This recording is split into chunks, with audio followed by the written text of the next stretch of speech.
Hello and welcome to the Analyst by Vajiram and Ravi, your daily dose of smart and structured current affairs for your UPSC examination. It's April 19, 2025 and today's edition brings you two sharp analysis articles to deepen your understanding. Firstly, we'll be breaking down India's push for UNSC or United Nations Security Council's expansion, its global implications and diplomatic challenges. In the next one, we'll be exploring about the significance impacts of the decarbonization of India's logistics sector, a key move for sustainable growth and our climate goals. Alongside, we have also got the crisp and relevant simplified articles perfect for your UPSC CAC Prelims 2025 examination. So let's get started. Hello guys, I welcome you all back again to another interesting and important session of today's Analyst, where we will be discussing various articles pertaining to our UPSC examination. Now, with the very first article, we are going to discuss about the significance of India's inclusion among the permanent members of the United Nations Security Council. Now, you know, as an UPSC aspirant or also as a general citizen, that India and her inclusion in the United Nations Security Council is of paramount importance in our foreign policy circles. When it pertains to Indian diplomacy, we always push for a permanent seat at the United Nations Security Council. Now, there are various reasons behind that same. Also, we need to look at how India can actually go forward with this particular article, where according to the various intergovernmental negotiations which are going on, these have been going on since the early 2000s decades. Now, India has outlined its visions alongside the various like-minded countries to actually have the United Nations Security Council expanded, and also with reference to the terms and conditions for the new permanent members and also the various non-permanent members. So it becomes extremely important for the prelims when we talk about the various international organizations in the news, specifically if it is of the stature and the importance of the United Nations Security Council. Next, we also need to look from the perspective of our general studies 2 paper when it actually pertains to the international institutions, their agencies, and also about their various mandates and the structures. So let us get started with the very basics of the United Nations Security Council, which is actually one of the 6 principal United Nations organizations. We have also the various other organizations. You let me know in the comments which of them are. Also, when we talk about the United Nations Security Council, we also mean that it is actually composed of 15 countries, right? Now here, among the 15 countries, we have 5 countries which are known as the P5 countries, which are permanent members, where we have China, France, UK, US, and Russia. Alongside the same, we also have, 10 more permanent members. Earlier, we had 6. It was expanded to 10 in the 1960s decades, where right now we have 10 permanent members who are actually elected for 2-year terms, right? And also 5 of them are replaced annually, which actually a vote done by the United Nations General Assembly. When we talk about the United Nations Security Council, it is also very much important for us to recognize its importance. We have to appreciate the fact that after the World War II, the failure of the League of Nations, which was actually one of the very first global institutions talking about international peace, international cooperation, particularly after the fallout of so many world wars. So that is why we have to talk about a very structured organization on the terms of, the League of Nations, which failed. That is why after the, World War II, the world came up with the United Nations Security Council. Mainly it came up with the UN, and obviously a much more concentrated organization within the UN, that is the United Nations Security Council. And let me tell you, just after the World War, from the decades that followed the World War, that in the decades which we had the Cold War, the United Nations Security Council was not entirely functional properly, because we had the US, we also had the USSR, which were actually a part of the P5 member. And also, when we talk about the P5 members, and also to understand the reason why during the Cold Wars, the United Nations Security Council was not fully functional, we have to understand what, one very important thing, that is the veto power of the P5 countries. Now, this veto power refers to the power given to these 5 countries in which they can actually block, they can allow any UN resolutions. And even if one member between these 5 members are blocking some resolutions, some decisions, the entire resolution is cancelled, the entire resolution is disbanded.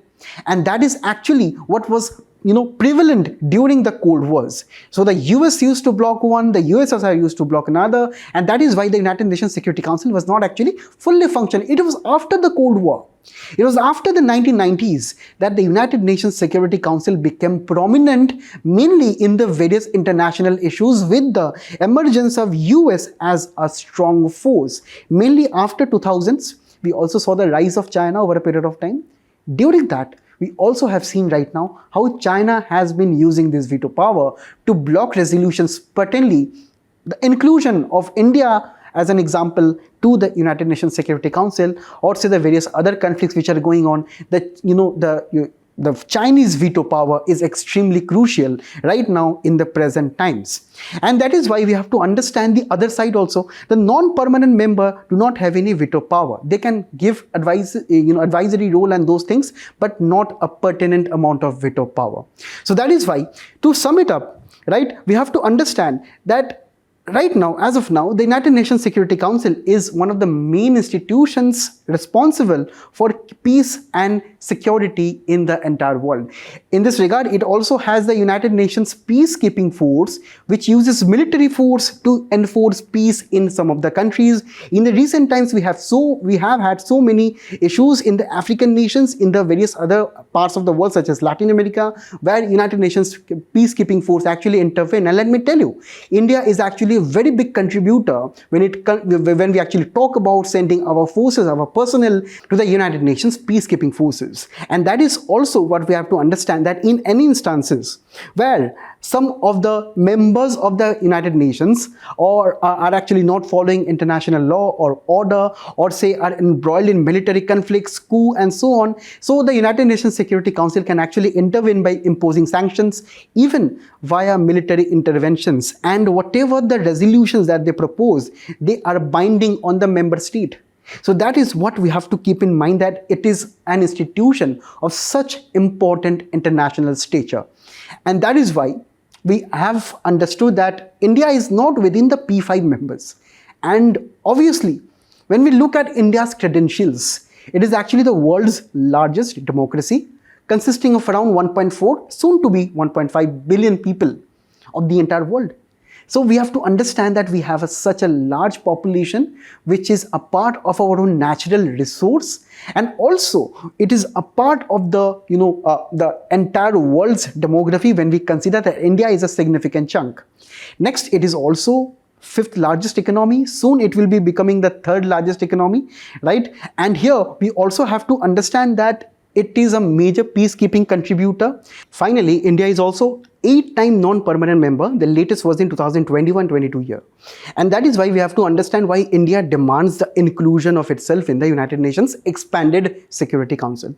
Now, firstly, India's arguments are very much well-grounded. Firstly, India tells that we have to fix the historical injustices. What about Africa, which consists of 55 nations? What about Latin America, right, in which we have Brazil, we have Argentina, which are actually major economic forces in recent times?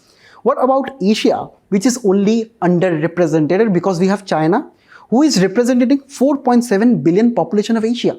That is unfair, right? And that is why we have to fix those historical injustices that have occurred over a period of time since the formation of the UNSC, and about the various decisions which did not benefit us. And also, when we talk about making the United Nations Security Council much more effective over a period of time, we also need to recognize the fact that the current United Nations Security Council is paralyzed. It is actually paralyzed with reference to the various global issues, the various global debates. Talk about the recent trade war which is going on. Talk about the Russia-Ukraine crisis which went on. And during that crisis, we actually have seen that the United Nations Security Council did not do anything because the US and the Russia were locked in this veto debate, right? They were using vetoes against each other. They were passing resolutions, but they were actually vetoing the resolutions at the United Nations Security Council. And also, when we talk about the United Nations Security Council, It is actually frozen way back in 1945 because the world has moved on from that time. From the World Wars to the Cold Wars and to the recent times, the world has moved on, the technology has evolved, economies have evolved, we have more developing economies coming up, we have much more diversification in trade activities, we have much more activities with reference to military technologies and so on. The world has evolved and it is no longer reflecting the global security architecture or apparatus which existed way back in 1945. So that is why we have to appreciate the fact that we need the reforms within the UNSC. And whenever we are talking about the reforms, we are talking about the expansion of the P5. While in 1965, as I told before, the United Nations Security Council was expanded from, from 6 members to 10 members, but it pertained to the non-permanent members. We are not talking about them. We are not only talking about the non-permanent members, we are talking about expansion in the permanent members and also in the non-permanent members, right? And here we have various roadblocks. The major roadblock is actually the coalition which we know as the Uniting for Consensus, or this is also informally sometimes known as the Coffee Club, which consists of countries such as Italy, Spain, Pakistan, Turkey and so on. So if you can see, these are the countries who actually do not support the demand of India and other like-minded countries. Now, India is a part of the G4 coalition which advocate the expansion of the Security Council. We have India, Japan, Germany and Brazil as a part of the G4 group which advocate for the expansion. We have the Coffee Club which do not advocate for the expansion. Now, they tell that, we have this kind of economic competition between the Coffee Club and the G4 nations, and that is why, it is almost like that analogy where a frog who is wanting to escape the well, right? That frog is pulled down by another frog. That, we all want economic empowerment. We all want good representation in the United Nations Security Council. But these countries won't let us because they also argue the opposite side in such intergovernmental negotiations. And that is why, they want only non-permanent members to be expanded. Right? They do not want any new veto powers. They do not want expansion in the permanent members and so on. So they are typically playing a blockade role in the discussions. So that is why we had some amount of roadblocks. So we have to understand that if at all we have to reform the United Nations Security Council, there is a very funny rule that all of the P5 members must be agreeing that other members should be a part of the P5 members and their powers will be diluted. So it is a funny rule, right? That to expand your membership, you need to give away your powers to the new members. Now, in real life, that does not even happen, right? Even in our, personal lives, we do not want any kind of external, people to come in within our groups. So that is why they won't allow at all. So there is a rule within the UN Charter that the P5 have to be agreeing to any expansion. Now, whenever these expansion negotiations come in, they use their veto powers. Also, the United Nations Charter has been made in such a way that to amend them to include the new members, you have to have 2/3 of majority present. And the United Nations General Assembly, that means out of 193 countries, you have to have 129 countries minimum to be present. And also, they must be ratifying by the same number of majority, that is 2/3, including all the permanent 5 members. So this makes it extremely difficult for any reforms to take place. And that is why India, in the recent negotiations in this article, India has proposed some of the new proposals or the new ways in which we can actually expand the United Nations Security Council. Firstly, when we talk about the expansion here, in the current one we have 15 members, 5 permanent and 10 non-permanent. So the proposed is that we can have 25 to 26 members, 11 permanent members and 14 to 15 non-permanent members. That is, we have to have 6 more permanent members and 5 more non-permanent members. These new permanent members should be coming from Africa, Asia Pacific nations, Latin American nations and Western Europe and others. If you can see, this is actually giving a very good representation of the current global power dynamics. So that is why we have to include these countries too. When we talk about Africa and Latin America, we do not have any country in the particular P5 membership. Also, when we talk about the new non-permanent members, we have to include this rule that Every year, we must be electing such countries from Asia Pacific, Latin America, Caribbean, East Europe, and Africa, so that it will be also reflecting the current realities of the international power dynamics. And we have to understand that why this model was proposed, because it is actually having proper amount of geographical equity when we talk about the representation of the members in the UNSC. Also, it will be reflecting the current economic and political power shifts. Apart from this, we have various alternate reform models also. One of them was actually proposed by the US, where US agreed that we can include Brazil, India, Germany, Japan, and one African nation. But that again has to be ratified by the United Nations General Assembly by 2/3 of the members, and this is what it was actually leading to much difficulties. Apart from this, we can also have an intermediate model where we can have longer term seats, for example 8 to 10 years without any veto power for semi-permanent states, right? And also we can have a compromise solutions if P5 blocks full expansion. So this is actually a compromise where we can actually have some semi-permanent members for 8 to 10 years, if at all the P5 is not agreeing to expand. Next, we can also have a veto restraint agreement. That is, the P5 will be voluntarily limiting veto use in mass atrocity cases, mainly in genocide, in wars, mainly in the cases where we have seen in Sudan, mainly in the cases where we have seen in various African states, where United Nations Security Council did not intervene due to various veto powers and so on.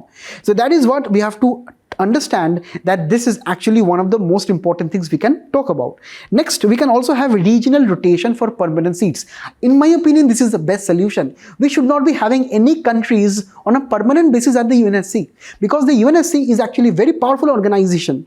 We should not be having some countries to be permanently seated there. That is why we can have a regional rotation basis based on Africa, Latin American and Asian countries who can rotate seats between themselves. So this works out. And that is why we have to appreciate the way forward here. And also, in the words of our UN envoy, Mr. Harish, in his approaches, in his language, which is very important for a main answer writing, he talked about 3 important statements. Firstly, reform or become irrelevant. In the present times where we have the alternatives of BRICS, of various other, say, international organizations, we can have alternate UNSC.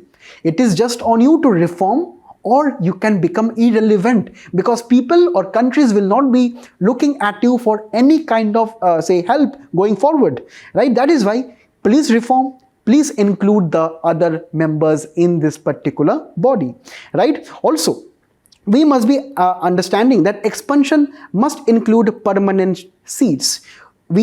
When we talk about expansion, we cannot have the expansion of the non-permanent seats. We have to have expansion in the permanent seats itself. And obviously, we have to start text-based negotiations. Now, text-based negotiations generally mean that whatever negotiations which are having, right? We are having verbal negotiations and visual negotiations.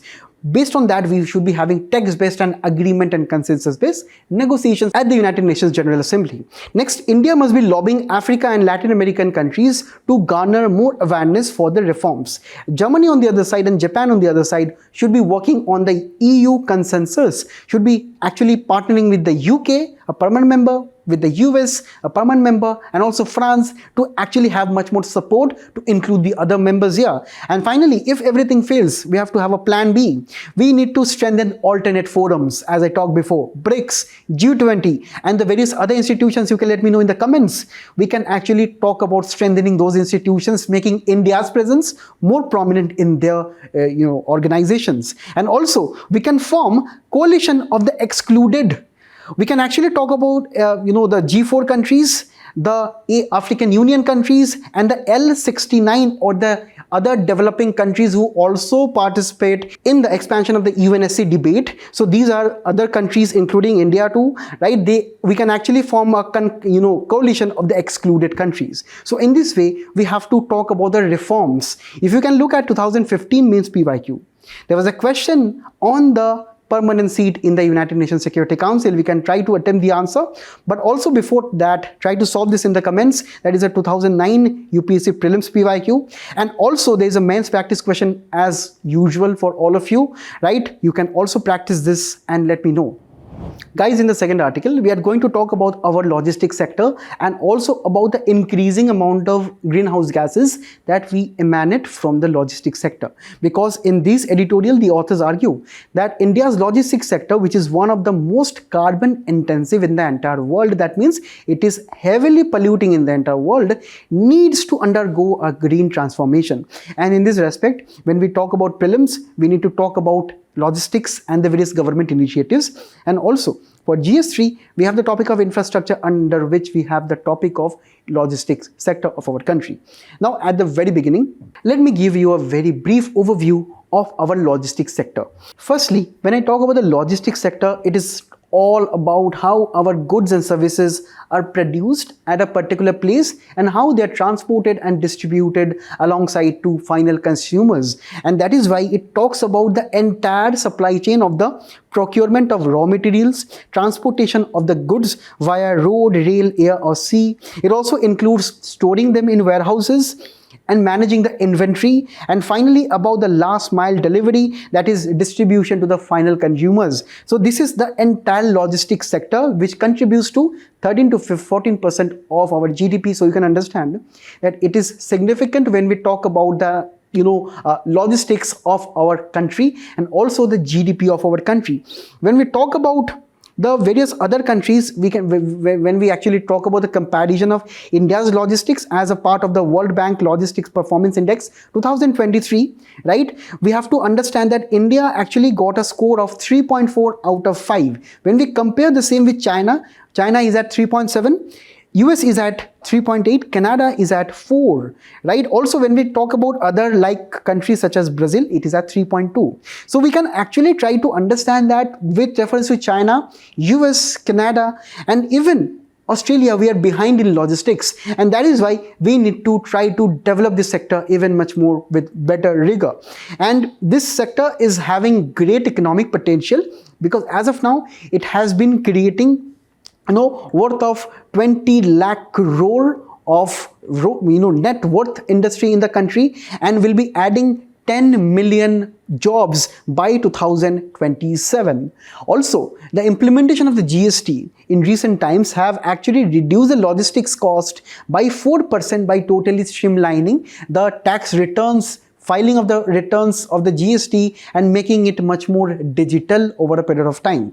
Next, it has also contributed hugely to the e-commerce growth in the country. When we talk about the e-commerce growth, mainly after 2016-17, when the data revolution came into India, we have to appreciate the fact that not only the big companies, we also have so many other companies which have actually entered this e-commerce market in the country and have actually reaped huge dividends out of our logistics sector.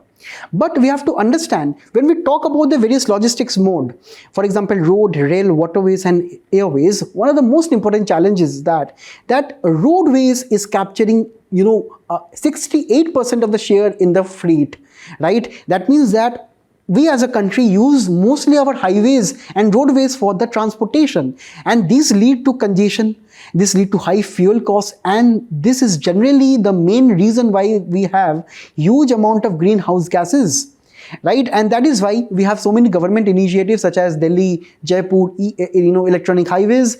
Also, when we look at the next one, we have railways, then we have waterways and the airways, and also between the same we have various other issues such as slow speed in railways, also underdeveloped ports in the waterways. We have to understand that in India, we have so many rivers crisscrossing the countries. Even in the northeast region, we have so many rivers. We can actually try to utilize them for our logistics sector, but that is hugely underdeveloped, and for which India is also trying to have the Sagarmala project. For the railways, we are having the dedicated freight corridors, where apart from the normal passenger tracks, we are trying to have a separate tracks for the freight transport to have better amount of transportation. And between them, the least used is the airways, and because of the basic fact, we have to understand that it entails huge costs. That is why the businesses are not that much encouraged to invest in this matter. And that is why we have to now come to the article here, which is talking about the environmental fact of our logistics sector. That is where we have to appreciate the road, rail, aviation, shipping and the warehouses and the various share in logistics emissions. It is not surprising that 88% of the greenhouse gases come from the roadways, because when we talk about the total share of logistics, roadways have 66% share.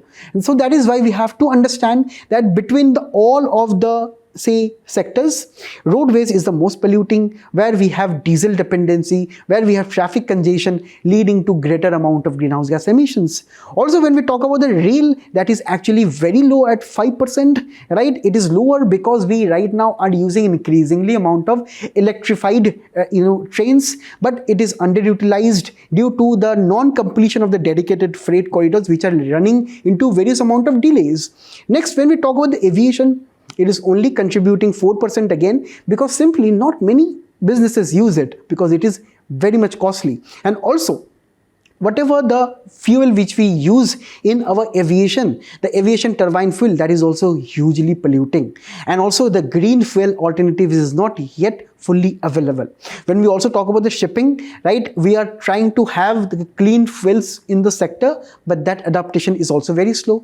And finally, when we talk about warehousing, warehouses use high energy, for example, for lighting purposes, cooling purposes. So that is also consuming a lot of energy. But the main thing which we have to keep in mind, it is the roadways, which is, and so also the road freights, which are causing the most of the greenhouse gases.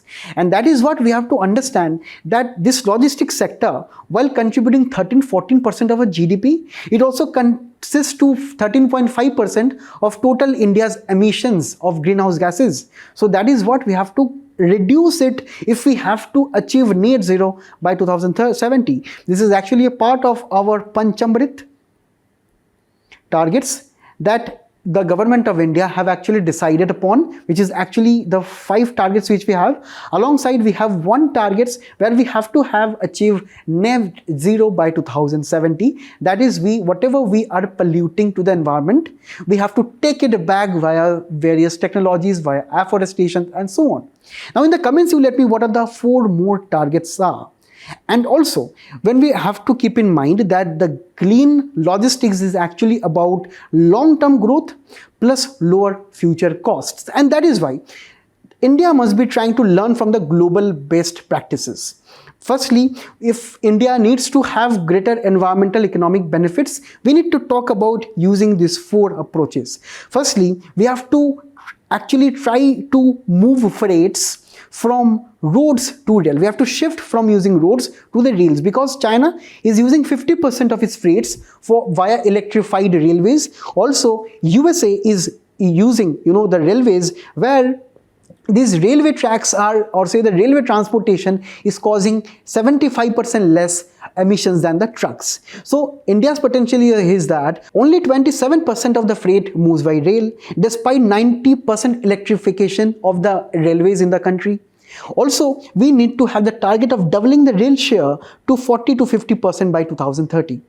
Next, we need to have electrified highways and electronic trucks, such as, for example, the Delhi-Jaipur electronic highway project is having overhead electric wires for trucks to actually recharge on the go. And that is why these are giving benefits of zero tailpipe emissions, that is zero emissions from the diesels and the various other trucks, and also lower operating cost than our fossil fuel. This can also lead to lesser burden on our foreign exchange. And that is also brings us to the next one, that is sustainable aviation fuel and warehousing, where biofuels from agricultural waste can be generated, but this is still expensive, for which we need to have better research and development on this aspect. That is why India must be also trying to boost its kind of expenditure in this particular sector.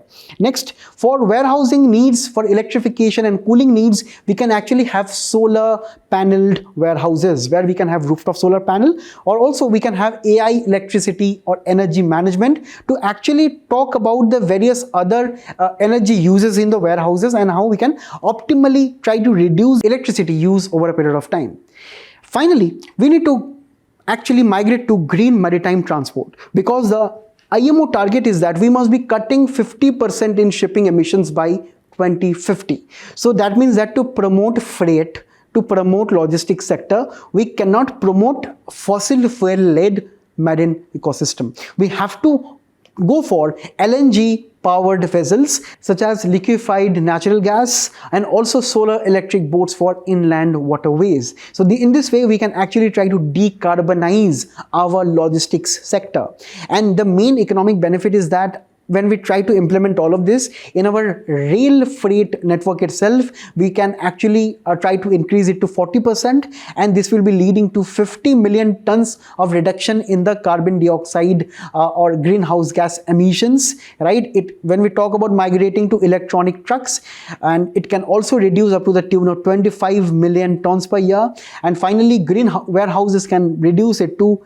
10 million tons per year, with benefits such as low electricity bills, lower pollution, and so on. So that is why the government of India must be prioritizing this particular matter. So various policy interventions by the government of India is needed here. Firstly, we have to mandate a rail freight share to increase to 40% for this kind of target achievement that we have to have, and for this we can give various business incentives to the various startups and the other business houses.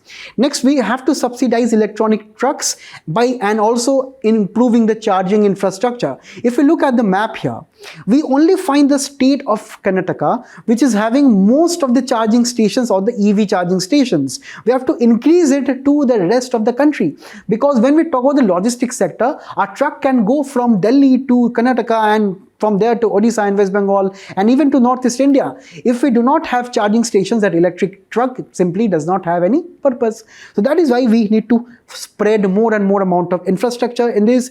We can actually impose a carbon tax based on the various diesel trucks, mainly on the older trucks, so that they can actually be gradually phased out.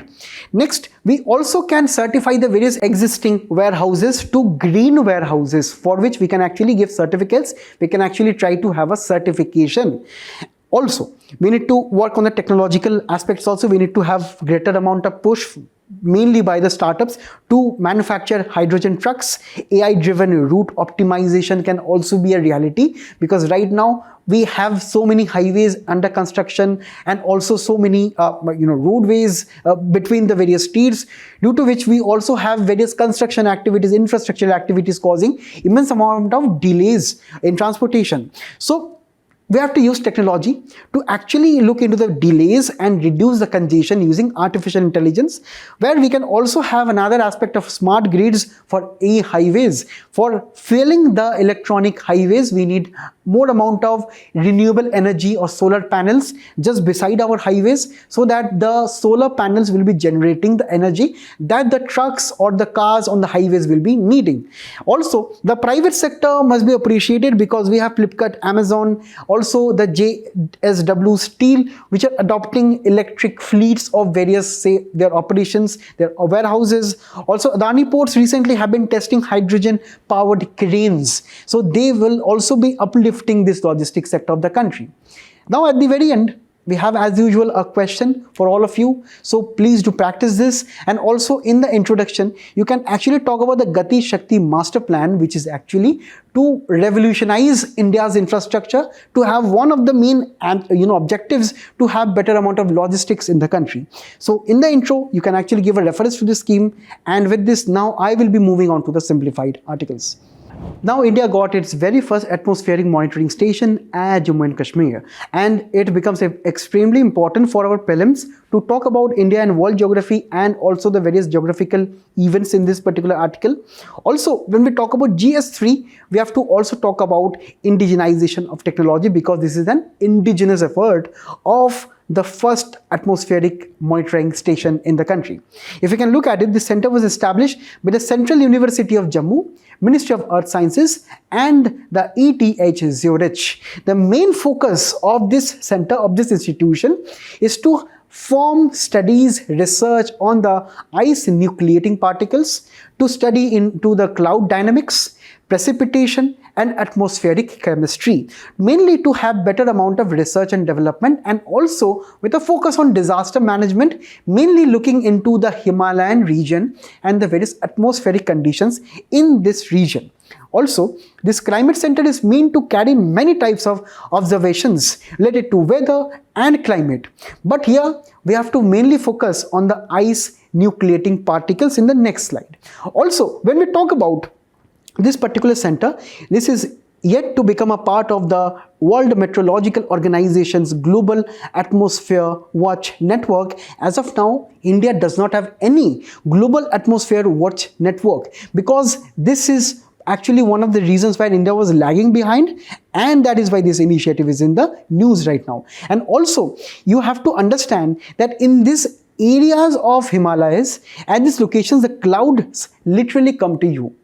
And that is why if the clouds are actually in close contact with the researchers, it makes it extremely easier to do or conduct various experiments and observations, because we have to understand we have alternate ways of monitoring the clouds, their formation, and also the formation of ice particles.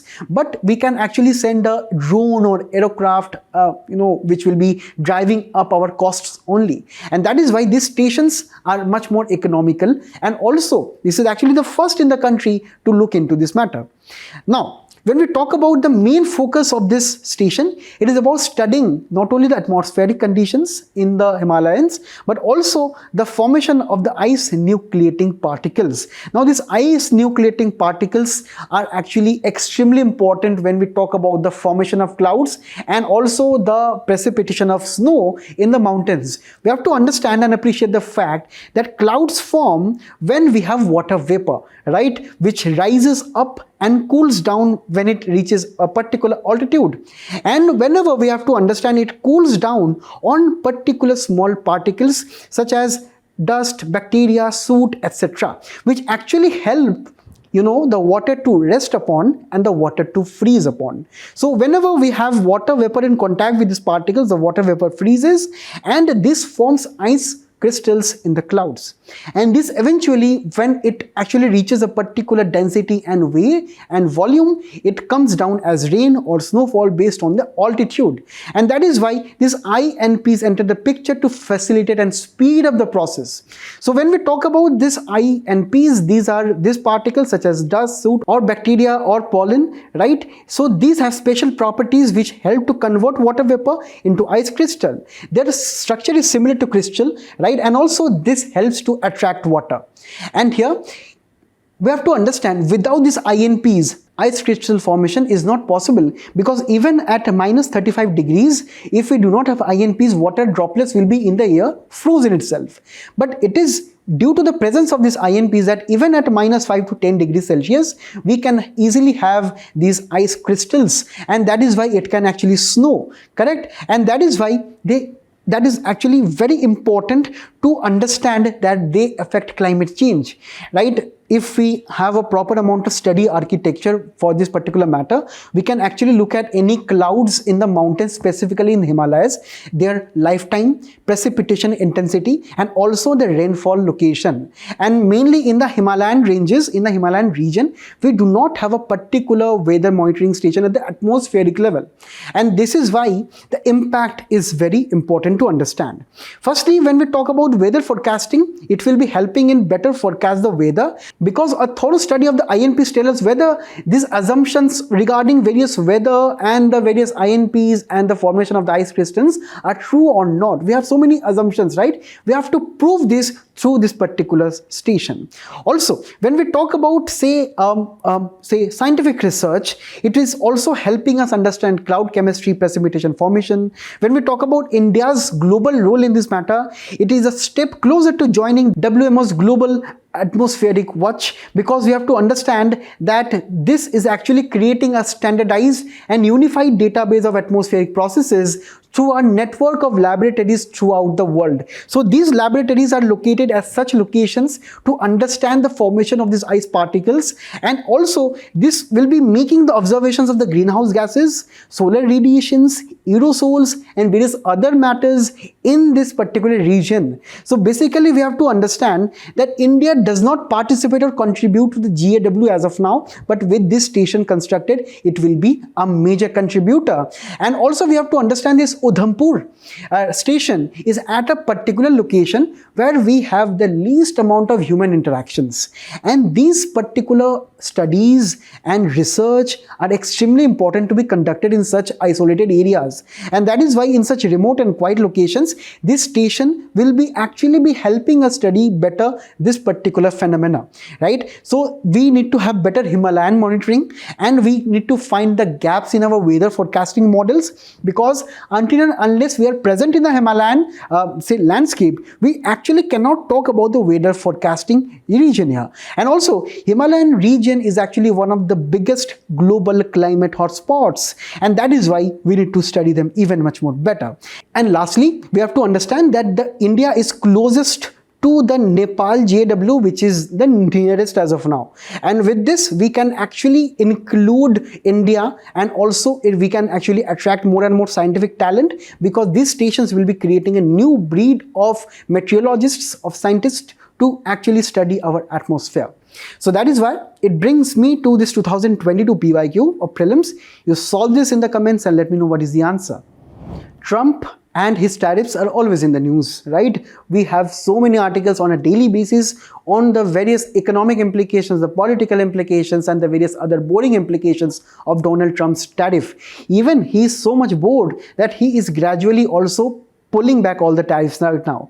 Earlier he pulled back the tariffs on the developing economies. Right now he's also considering that maybe he can also exempt China from the tariffs. Let us see what happens next. But as of now, let us look at our exam perspective from a UPSC perspective, where we have the topic of Smith, Ricardo and Trump, where mainly we have this important economic concepts of absolute and comparative advantage given in this particular article, which are extremely important for your economy section. Now mainly we have two concepts in this article. Firstly, we have Adam Smith's absolute advantage. Then we have David Ricardo's comparative advantage. Now this absolute and comparative advantages are classical economic frameworks. Mainly when we talk about Adam Smith's concept, you know that Adam Smith is actually father of modern economics. He is actually the main person who is behind the free market economy. And here in his book of The Wealth of Nations from 1776, he actually told about the absolute advantage that countries should be producing and exporting those items where they can efficiently produce them than others. That, for example, if US is much more efficient in producing say various electronic items or patent items, then US should be producing that only. India should never be producing that. India should be producing maybe other labor intensive items such as textiles and agricultural produce and so on. Right? And here, when we talk about the comparative advantage, now comparative advantage is saying that even if one country is better at everything, it should specialize in goods it is relatively better at, because it produces at lower opportunity cost. For example, take the case of US and India. Now, US is actually great at producing electronic items, designing them, patenting them. But when we talk about, say, the other aspects of, say, India, so India is actually known for its BPO industry in the service sector, because we have very low cost labor in India. The same cannot be in the US, because the wages or living conditions are much more expensive in the US. That is why US companies have outsourced this kind of BPO operations to us. It does not mean that US cannot do the BPO operations themselves. They can do it. But India can be doing that at a lower cost. We have to appreciate this fact, because US needs to produce more electronic items, and this will be giving them more profits than some BPO operation in the US, right? And this is why we have to understand that if US is better in BPO, in electronic items both, it does not mean that US should be producing both of them.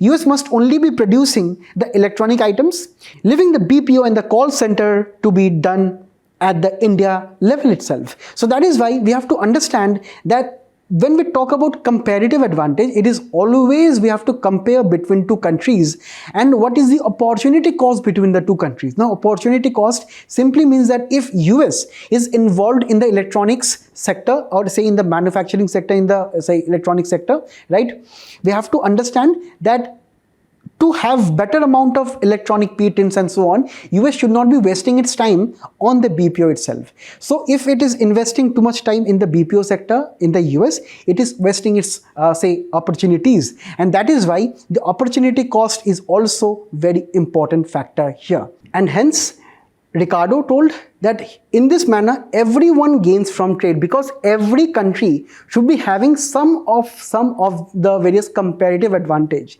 India is better at labor or say cheap wages, and in US is much more specialized in technology. So both of them can actually have better amount of collaboration if they try to have free trade between themselves. But as of now, when we talk about the free market and the global trade, we are actually gradually transitioning from globalization to protectionism, because the US policy shift has actually questioned the free trade economics.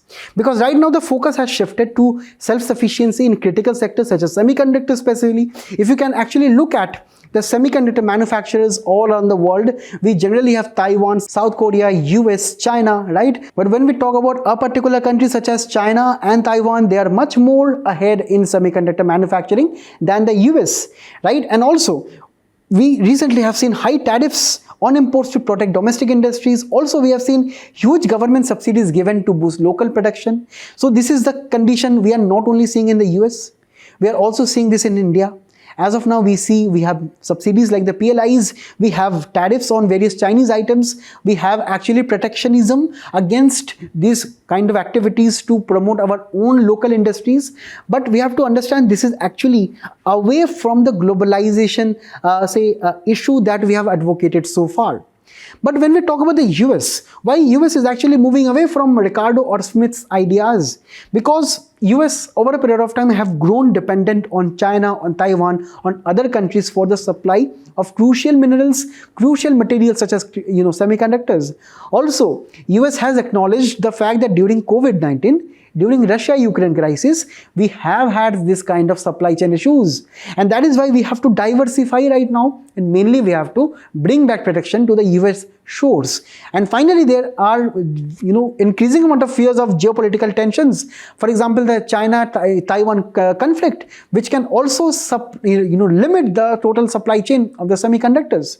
And also this has been reflected in the recent industrial policy of the US, wherein we had the CHIPS and the Science Act in 2022 in the US, passed by the Biden administration, where $280 billion of packages were given to the semiconductor industries to bring back those companies to the US, and also to actually fund the various private companies such as Intel, and also the TSMC, which is actually the top company when we talk about a semiconductor manufacturing process. So that is why we have to now talk about that whether it is actually a strategic autonomy or an economics or the economic principles which are more important for national interest. So that is why these concepts are extremely important. And also from 2018 we have a question pertaining to opportunity cost. So you let me know what is the answer of the same in the comments below. Now the NISAR mission will be launched in June. Now let us look at the various details of this mission here. If you can look at this particular mission, it stands for NASA ISRO Synthetic Aperture Radar. Now it was actually supposed to be launched in March 2024, but it was delayed, and it was actually right now will be launched in 2025 June.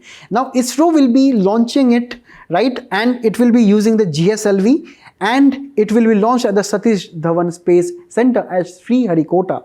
And the mission life will be 3 years. Mainly it will be having a sun synchronous low Earth orbit, where the key features, and this is actually the very first time in the entire world that it will be using 2 radars. One radar will be from NASA, another radar will be from ISRO. And mainly from UPSC perspective, we have to understand what are the benefits of this particular radar. Now, this will be making extremely precise observation of our Earth. It will be capturing those changes in our Earth to the matter of 1 centimeter in size during its repeated observations of our Earth. In this particular matter, we will be able to observe so many changes which are happening on our Earth. For example, retreat of glaciers, changes in vegetation, forest cover, even the movements of our Earth during earthquakes and volcanoes, because it is having such precise sensors and radars to look into our Earth. It can also help us make us our understanding of our climate change or natural hazards much more better, helping the policymakers cooperate in this manner. Now, some of the other updates is that it was actually supposed to be launched earlier, but it faced delays because actually the major manufacturing of this NISAR was done in the US by the NASA. Now, ISRO time to time used its more expertise to cooperate in the mission, but when it arrived in India in Bangalore in 2023, it faced a delay in its antenna and some of the other issues that actually came from this antenna. Then again ISRO had to send back it to the US, and then the NASA actually tried to amend all those kind of issues, and now it is ready to launch in June 2025. Now, before NISAR, we have 2-3 more crucial missions. Firstly, we have the EOS-09, which will be capturing high resolution images during the day, also night, which will be the Earth observation satellite. Other is a test vehicle D2 mission, that is a part of the Gaganyaan program. Now, this mission is a very special mission because it is that mission which is actually will be testing the abort scenario of the crew escape system. Now, we know that we will be launching the Gaganyaan in the upcoming years, and in any eventuality or unfortunate event, God forbid that, right, if at all the astronauts need to eject or abort the spacecraft, that particular is having a particular technology. So that also will be tested very soon before we actually launch the NISAR in May. So these are the various other updates which are important for the prelims, and in the next one, we also will be looking at another important space current affairs. So this was the news which I am referring to. Because Indian astronaut will be setting for space travel in May, Shubhranshu Shukla, who belongs to the Indian Air Force, who will be actually the very first Indian to travel to the International Space Station in recent times. So this becomes very important for our prelims, but mainly in this article we'll be focusing on the International Space Station. Now, International Space Station is actually a joint research collaboration because it was actually started as a single equipment in 1998. Over a period of time, as you can see here, it expanded to its current size right now.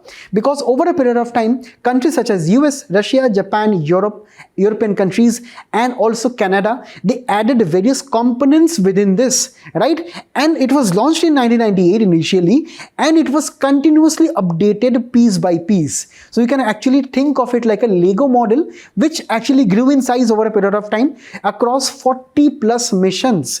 And it is actually present over our low Earth orbit. But let me tell you, our International Space Station is not alone. We also have the Chinese space station, which is known as the Tiangong, which is also in this particular aspect. But when we talk about the direction of the Earth's orbit, it is actually in this direction, and also the Tiangong is having this direction along the Earth's orbit here. But when we talk about the International Space Station, it is actually in this direction. So these directions are also sometimes important, and here it has to be stated that this will be operational at least till 2030. When we talk about its importance, we have the International Space Station not only for the astronauts to go into the space and live in, but we have so many other aspects and other activities which undergo at the space stations.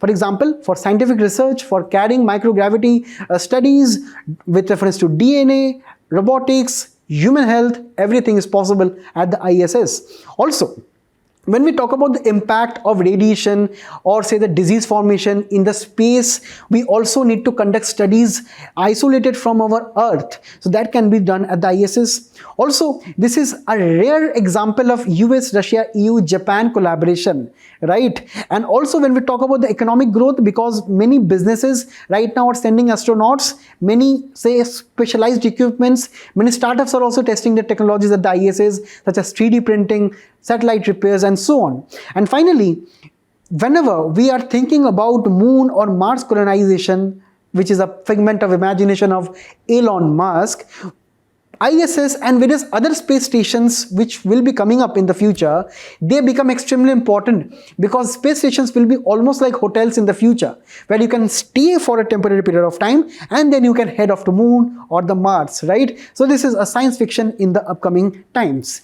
Now, this particular mission which will be carrying Shubhranshu Shukla is actually a part of the Axiom 4, which is a private spacecraft mission to the ISS, and this mission is actually operated by the Axiom Space, which is a US based space infrastructural developmental company, right? And actually Axiom conducted various previous astronaut missions to the ISS in 2022, 23 and also 2024. So this is the fourth part here. And now when we talk about the various other space stations, we had the USSR, which launched the Salyut 1, the very first space station in the entire world. It was later decommissioned. Then we had the US Skylab, which burnt in 1979.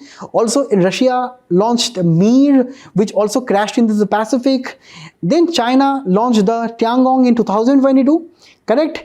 Now we had the ISS from 1998. So as of now, we only have the ISS and the Chinese Tiangong, which is fully operational as of now. In the future, NASA is also planning this lunar gateway because it is having the ambition of colonizing moon, and that is why this can be a gateway to that. It is planned to be launched at 2028, and also India is having her own plans of Bharatiya Antariksha Station. And in this matter, we have 2016 and also various two mains PYQs. Let me know the answer of this prelims PYQ in the comments below. Guys, in the last article, we are talking about the inclusion of Bhagavad Gita and Natya Shastra manuscripts as a part of our UNESCO Memory of the World Register, which are important for your current affairs of national and international importance, and also for GS1 Indian culture. When we talk about the UNESCO's Memory of the World Register, it was established in 1992 because it was felt that the world was going through a cultural loss, because 1992 saw the end of some of the various international crises, mainly the Cold Wars and the various human losses and the losses of lives and livelihood over a period of time. And also economic losses, military losses are not the only losses people suffer. They also suffer something which we know as cultural loss. Because of this kind of globalization and the various aspects of crises which take place over a period of time, the people of some cultures also face various cultural practices which are lost to the time forever. So to preserve those, to give universal access to some specialized customs, to prevent collective amnesia, people to actually hold on to their culture, we have this Memory of the World Register, wherein this register will be including some sites, some kinds of cultural practices which will be very important to preserve in the future.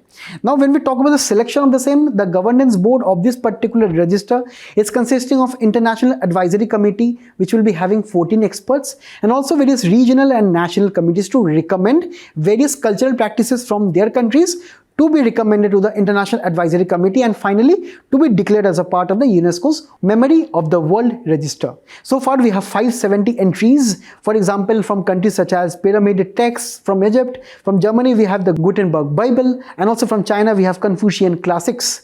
From India, you look at this particular list in the handout, you can also pause the screen and look at it. We have some of the entries in the Memory of the World Register. Now these are very important from your prelims perspective, and also in recent times, as of now, Bhagavad Gita and Natya Shastra has been added to the list. When we talk about Bhagavad Gita, we obviously know that the key theme here is about dharma, or your duty to be actually ethical in your life. Next, it is also about the various yogic path of karma, or taking the right action, bhakti having the right devotion, and gyan having the right knowledge. So these three golden paths are actually enshrined in the Bhagavad Gita. And also when we talk about the global influence, it has been translated in 100+ languages. Also in the comments you let me know in the World War II why Bhagavad Gita was actually heard. And also we have to focus on Natya Shastra, which is actually a 2000-year-old text by Bharat Muni, right? And the key contributions are that it defined classical Indian arts such as dance, music, theatre. It also has the concepts of ras, abhinay, right? Or the acting and the aesthetic emotions. And also it actually laid the foundation for Bharatanatyam, Kathak and Odissi dances. It also influenced the various Southeast Asian performances too. For example, so the Balinese dance. And in this particular matter, our Prime Minister also hailed this inclusion as a proud moment for the country. So with this, I also bring you to this 2024 PYQ, which is actually the recent sites in this UNESCO World Heritage List. If you can look at the map here, and please let me know what is the answer to this particular question. And finally, thank you very much for being a very patient audience. Please do attempt the quiz which is following up. Till we meet again, all the best. Thank you and best of luck.